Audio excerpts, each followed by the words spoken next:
à l'heure, vous nous avez de s'approcher de Dieu dans une position de faiblesse. Alors, est-ce que vous pouvez nous éclairer un peu sur ce fait-là? Lorsque vous regardez le ministère de Jésus-Christ, tous ceux qui se sont approchés de Jésus dans cette position où ils étaient satisfaits d'eux-mêmes, de leur vie, par exemple les pharisiens, le docteur de la loi, ce jeune homme riche, tous ceux qui se sont approchés de Jésus dans cette position n'ont jamais bénéficié des grâces du Seigneur. Déjà, cela nous montre que dans notre manière de s'approcher de Dieu, nous devons reconnaître que nous ne sommes que des êtres faibles, sans capacité, parce que c'est Dieu qui est notre capacité. Nous ne sommes pas capables de concevoir. Déjà, voilà encore un aspect de la faiblesse dans l'œuvre. L'œuvre de Dieu, c'est une œuvre qui est conçue par Dieu. L'apôtre Paul s'est bien rendu compte de la question. Il dit, ce n'est pas que nous sommes capables de concevoir quelque chose par nous-mêmes, mais notre capacité vient de Dieu. Déjà, dans cette position de faiblesse, ma capacité en toutes choses vient de Dieu. Ma capacité à parler, ma capacité à prier, ma capacité à connaître les voies de Dieu, ce qui est très important, ma capacité à faire, à manifester les œuvres de Dieu,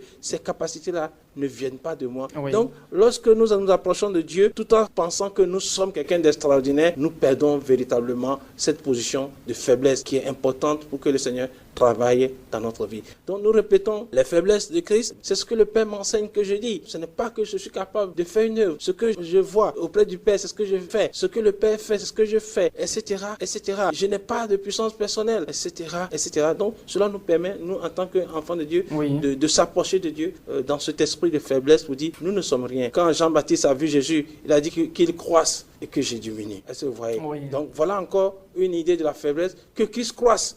J'espère qu'elle est assez pratique pour les gens, pour que les gens puissent manifester effectivement cette faiblesse dans leur vie. D'accord. Alors, comme vous venez de le dire, on nous dit souvent que la parole, elle est sacrée. Et le fait de dire que nous sommes incapables de faire quelque chose, est-ce que cela ne peut pas agir sur nous? Devant Dieu, nous sommes tous incapables de faire quelque chose. Vous savez, dans le christianisme, tout a été conçu par Dieu, tout a été pensé par Dieu, tout est mis en œuvre par Dieu. Et ce qui est important pour nous, c'est de découvrir les voies de l'Éternel, de marcher dans ses voies. Donc moi, je ne peux pas concevoir une voie personnelle. Moi, je fais l'effort d'apprentissage, je fais l'effort de parler. Quand je parle, je fais l'effort de parler selon un ordre que Dieu a établi. J'apprends à dire des choses juste selon ce que Dieu a préparé d'avance.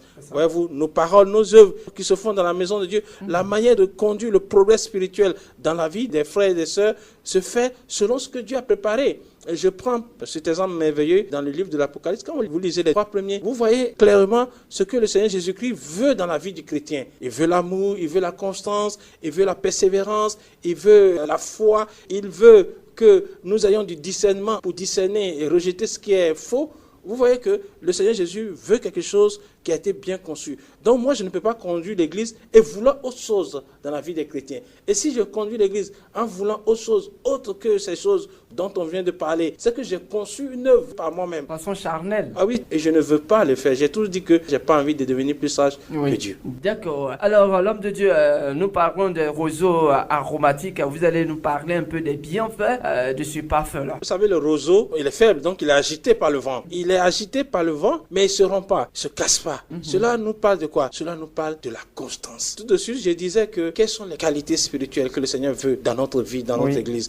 On va lire Apocalypse 2, verset 19, pour voir que la constance, qui est un parfum important, qui est inspiré par ce roseau, est une qualité spirituelle que Dieu veut de nous. On va y aller. Apocalypse 2, verset 19. Je connais tes œuvres, ton amour, ta foi, ton fidèle service, ta constance et tes dernières œuvres, plus nombreuses que les premières. On va prendre 2 Timothée 3, verset 10 pour vérifier cette même qualité dans la vie de l'apôtre Paul. Pour toi, tu as suivi de près mon enseignement, ma conduite, mes résolutions, ma foi, ma douceur, ma charité, ma constance. Amen. Donc, la constance. Vous voyez que l'apôtre Paul a cultivé la constance dans sa vie et il dit à Timothée, tu as suivi de près ces qualités-là. Jésus aussi regarde l'Église et dit, je connais ta constance. Donc, la constance nous rappelle cette capacité que l'homme a de ne pas se rompre devant des situations contraires. Il laisse tomber la vérité biblique.